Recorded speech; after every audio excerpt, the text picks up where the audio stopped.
किसी समय की बात है, एक घने जंगल में एक बाघ रहता था जिसे लोग डरपोक टाइगर कहते थे। वह दिखने में बड़ा और ताकतवर था, लेकिन उसका दिल बहुत कमजोर था। वह हर छोटी छोटी चीज से डर जाता था, कभी बंदरों की आवाज से तो कभी पेड़ों की सरसराहट से। जंगल के जानवर उसका मजाक उड़ाते और कहते, तुम टाइगर होकर भी डरते हो।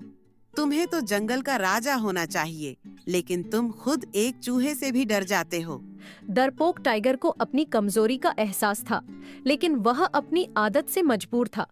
एक दिन उसने सोचा कि इस डर को दूर करने का समय आ गया है। वह जंगल के सबसे बुद्धिमान जानवर उल्लू बाबा के पास गया और कहा, बाबा, मैं इस डर से छुटकारा पाना चाहता हूँ। मुझे साहसी बनना सिखाइए। उल्लू बाबा मुस्कुराए और बोले, डर कोई कमजोरी नहीं है बाघराज, लेकिन इसे पहचानना और दूर करना ही असली ताकत है। कल से तुम एक अभ्यास शुरू करो।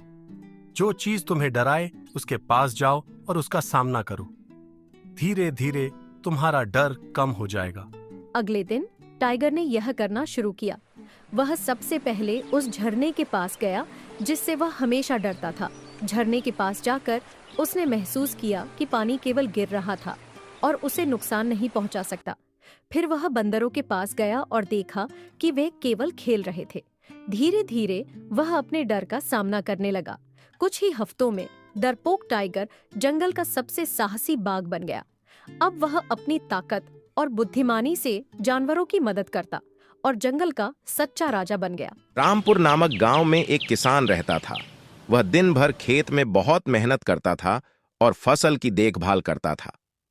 एक दिन जब वह अपने खेत की सिंचाई कर रहा था तो उसको नाले में एक थैला मिला। शुरू में वह किसान थोड़ा हिचकिचाया, फिर थैला उठाकर देखा तो उस थैले में एक पत्र में लिपटी हुई अंगूठी मिली। वह अंगूठी की सुंदरता को निहारता ही रह गया। अपने जीवन में उसने इतनी सुंदर अंगूठी कभी नहीं देखी थी। फिर उसने पत्र खोला तो देखा उसमें एक पता लिखा था जो किसी कल्पना के नाम से था।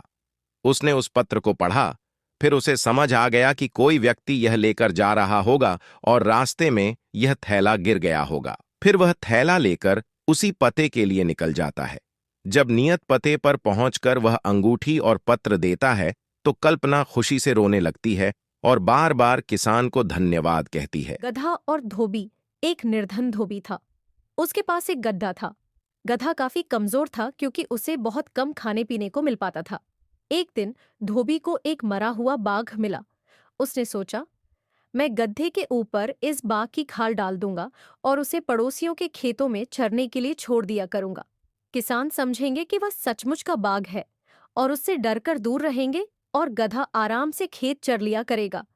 धोबी ने तुरंत अपनी योजना पर अमल कर डाला। उसकी योजना काम कर गई। एक रात गधा खेत में चर रहा था कि उसे किसी गद्दी की रैंकने की आवाज सुनाई दी। उस आवाज को सुनकर वह इतने जोश में आ गया कि वह भी जोर जोर से रैंकने लगा। गधे की आवाज सुनकर किसानों को उसकी असलियत का पता लग गया और उन्होंने गधे की खूब पिटाई की। इसीलिए कहा गया है कि अपनी सच्चाई नहीं छिपानी चाहिए। चल बे घोड़े, अब जल्दी घर भी चलेगा या यही रात करेगा? खाने में तो कोई कसर नहीं छोड़ता, फिर चलने में इतनी कंजूसी क्यों करता है? आ मर गया रे। इस धोबी ने तो कपड़े लात लात कर मेरा कचूमर निकाल दिया है। हे भगवान, मुझे इस धोबी से बचाओ। मुझे इस धोबी से बचा लो भगवान। इस तरह से गधा जब भी बोझा लाद कर आता तो कराहते हुए भगवान को याद करता। ले खा खा खा के तो गेंडा हो गया है, लेकिन काम करने में तेरी नानी मरने लगती है। फटाफट खा ले और चल, कपड़े लेने जाना है। अब चलेगा भी या तेरे लिए डोली मंगाऊं? हे भगवान, मुझे इस धोबी से बचाओ। ये घोड़ा रोज मुझे सच्चे मन से याद करता है। इसकी भक्ति ने मुझे प्रसन्न कर दिया। अब मुझे इसको दर्शन देना चाहिए। ऐसा सोच भगवान उस घोड़े के सामने प्रकट हुए। मैं तुमसे बहुत प्रसन्न हूँ। घोड़े, कहो क्या बात है? तुम इस तरह से मुझे रोज रोज क्यों ध्यान करते हो? तुम्हारे मन में जो भी कामना है मुझे बताओ, मैं उसे पूरा करने के लिए आया हूँ। हाँ, ये कौन आ गया भगवान बनकर? भगवान तो यह हो नहीं सकते। ये जरूर उस धोबी की ही चाल है। ये वही है जो मुझे भगवान बनकर ठगना चाहता है। अरे क्या सोच रहे हो? घोड़े मांगो, क्या मांगते हो? मैं सोच रहा हूं प्रभु कि मैं आप जैसा नहीं हूं, घोड़ा हूं पर मूर्ख नहीं हूं। मुझे समझ में आती है भगवान में और धोबी में फर्क, मैं उतना बेवकूफ नहीं हूं। अगर आप सही में भगवान हैं तो बताइए, सभी जानवरों के तो सिंह हैं, मेरे सिंह क्यों नहीं? घोड़े, तुम्हारा सिंह मेरे पास है, ये देखो। मेरा सिंह आपके पास है, इसका मतलब आप सच में भगवान हैं।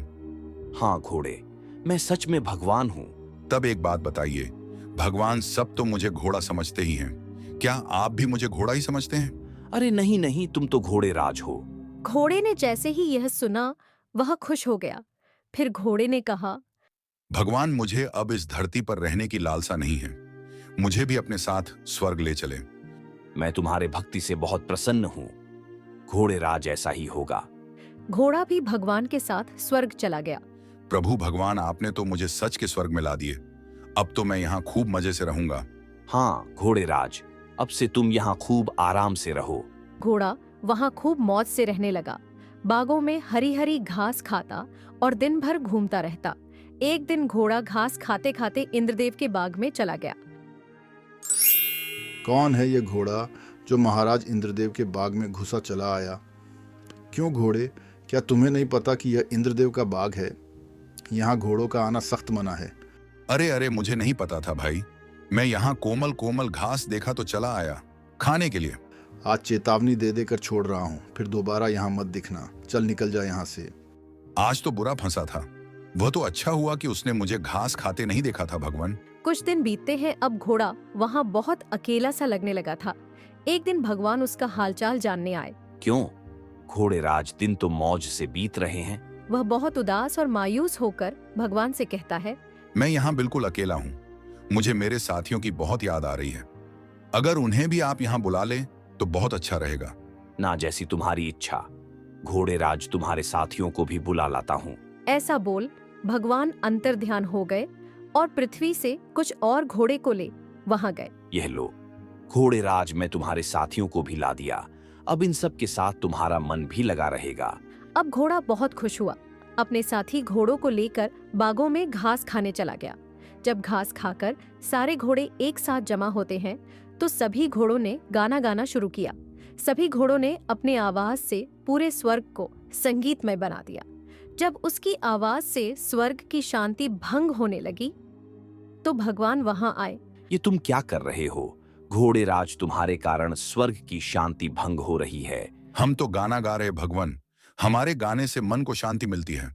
लेकिन घोड़े राज, ये धरती नहीं स्वर्ग है, और यहाँ आपकी यह हिनहिनाहट की आवाज नहीं चलेगी। यहाँ रहना है तो तुम्हें अपनी आवाज पर अंकुश लगाना होगा। भगवान, तब तो ये सरासर जस्ती हुई, क्या हमें बोलने का अधिकार नहीं मिलेगा? फिर मैं अपने सुरीली आवाजें किसको सुनाऊंगा? घोड़े राज, तुम्हारे आवाजों से हमारे ध्यान में विघ्न पड़ रहा है। ये हमारी आखिरी चेतावनी समझो और इस पर अमल करो। भगवान, अगर ऐसी बात है तो मुझे नहीं रहना है, यहाँ हमें हमारे धरती पर भेज दो, वहां हम लोग कम से कम आजादी से बोल तो सकते हैं। जैसी तुम्हारी इच्छा। घोड़े राज, जब तुम्हारी इच्छा धरती पर ही जाने की है तो इसमें मैं क्या कर सकता हूँ? चलो, मैं तुम्हें धरती पर भेज देता हूँ। घोड़े ने जब धरती पर जाने की बात सुनी तो वह खुशी से झूमने लगा। तभी घोड़ा घबराकर उठता है। चल उठ जा। घोड़े कब से लगातार चिल्लाया जा रहा है, ना जाने दिन में सोया सोया कौन सा सपना देखता रहता है। अब चल जल्दी से खाना खत्म कर और फिर कपड़ा लेने जाना है। और हाँ, दोबारा सो मत जाना। हाँ क्या, मैं यह सब सपने में देख रहा था? चलो सपने में ही सही, स्वर्ग के दर्शन तो हो गए, लेकिन मुझे स्वर्ग से अधिक प्यारी यह धरती ही है। अब से मैं इच्छा भर के सबको अपने गाने तो सुना सकता हूँ। मयंक एक मल्टीनेशनल कंपनी में ब्रांच मैनेजर की जॉब करता था। एक दिन मयंक को ऑफिस से घर जाने के लिए लेट हो गया था। सर्दी की मौसम होने के कारण रात भी जल्दी हो गई थी।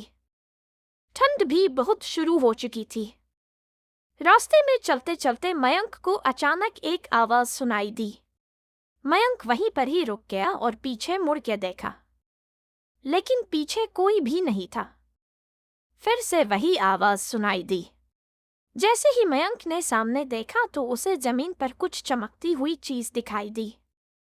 मयंक दौड़ के उस चीज के पास गया और देखा तो यह कोई साधारण चीज नहीं थी बल्कि एक चमकता हुआ हीरा था। उसने वह हीरा अपने हाथ में लिया। उसकी चमक देखकर मयंक की खुशी का पार ना रहा। लेकिन मयंक को कहाँ पता था यह कोई साधारण है या नहीं, बल्कि एक मायावी हीरा है। अचानक उस हीरे में से आवाज आई, अगर तुम्हें और हीरे चाहिए तो इस जमीन को खोदो। इस जमीन के नीचे बहुत सारे हीरे हैं। मयंक खुश हो गया। उसने उस हीरे को अपनी जेब में डाला और जमीन खोदना शुरू किया। करीबन 2 फीट खोदकाम करने के बाद अचानक मयंक डर के मारे चिल्लाने लगा। इसके कारण उसका संतुलन खो गया और जमीन पर गिर पड़ा, क्योंकि उस गड्ढे में से हीरे मोती नहीं बल्कि किसी इंसान का कटा हुआ सर मिला। अचानक वह सर हवा में उड़ने लगा और बोला, डरो मत, मैं तुम्हें कोई हानि नहीं पहुंचागा। मैं तुम्हें बहुत सारे हीरे जवेरात भी दूंगा। बस मेरी बात ध्यान से सुनो, मैं जहां जाता हूं वहां मेरे पीछे आओ। फिर वह सिर हवा में उड़ा और जंगल की ओर बढ़ने लगा। करीबन 1 किलोमीटर चलने के बाद वह सिर रुक गया। मयंक भी रुक गया। फिर उस सिर ने मयंक से कहा, इस जमीन के भीतर बहुत सारे हीरे मोती जवाहरात छुपे हुए हैं। इस जमीन पे खोद काम शुरू करो। मयंक खुश हो गया और उस जमीन को खोदना शुरू कर दिया। खोदते खोदते उस जमीन के नीचे हीरा मोती तो नहीं मिले बल्कि उस सिर का कटा हुआ धड़ मिला। उस सिर ने कहा, अब तुम्हें एक आखिरी काम करना है, उसके बाद मैं तुम्हें मालामाल कर दूंगा। तुम्हें कहीं से भी 1 लोटा खून लाना होगा। मयंक ने बोला, 1 लोटा खून? पर मैं 1 लोटा खून कहाँ से लाऊंगा? उस सिर ने कहा, चलो मेरे साथ। वो डरावना चेहरा मयंक को साथ लेकर थोड़ी दूरी पे गया। वहां उसे एक इंसान को जाते हुए देखा। वो सिर बोला, उस इंसान को मारकर उसका खून ले आओ। मयंक डर गया और बोला, नहीं नहीं, यह मुझसे नहीं होगा। मैं यह नहीं कर सकता। अगर तुमने यह काम नहीं किया तो मैं तुझे बहुत बड़ी मुसीबत में डाल दूंगा। फिर तुम्हारी पूरी जिंदगी नर्क बन जाएगी। मयंक ने हाथ जोड़कर उसे कहा, मुझे माफ कर दो। अगर मैंने उसे मार तो मुझे पुलिस गिरफ्तार कर देगी और मुझे जेल जाना पड़ेगा। उस सिर ने अपने तंत्र मंत्र की शक्ति से एक छुरी और लोटा प्रकट किया और गुस्से से बोला, अगर तुम मेरा यह काम नहीं करोगे तो मैं तुम्हारे पूरे परिवार को मौत के घाट उतार दूंगा।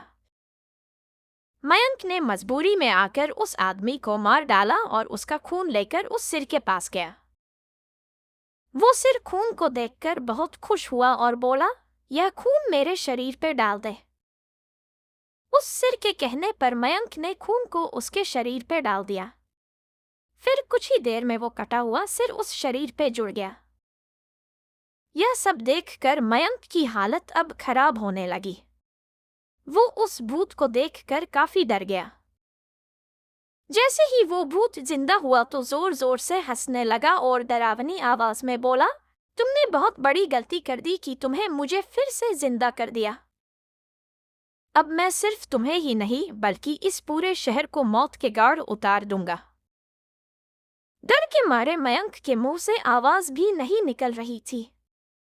वो अपने जान बचाने के लिए वहां से दौड़ा, लेकिन उस भूत ने छलांग लगाकर मयंक को जमीन पे गिरा दिया और बोला, मुझे बहुत भूख लगी है, अब मैं तुम्हारा मांस खाऊंगा। जैसे ही उस भूत ने मांस खाने के लिए आगे बढ़ा कि तुरंत ही उसका सिर धड़ से अलग हो गया। मयंक समझ नहीं पाया कि आखिर यह चमत्कार हुआ कैसे। जब मयंक ने पीछे मुड़कर देखा तो एक अघोरी बाबा खड़े थे।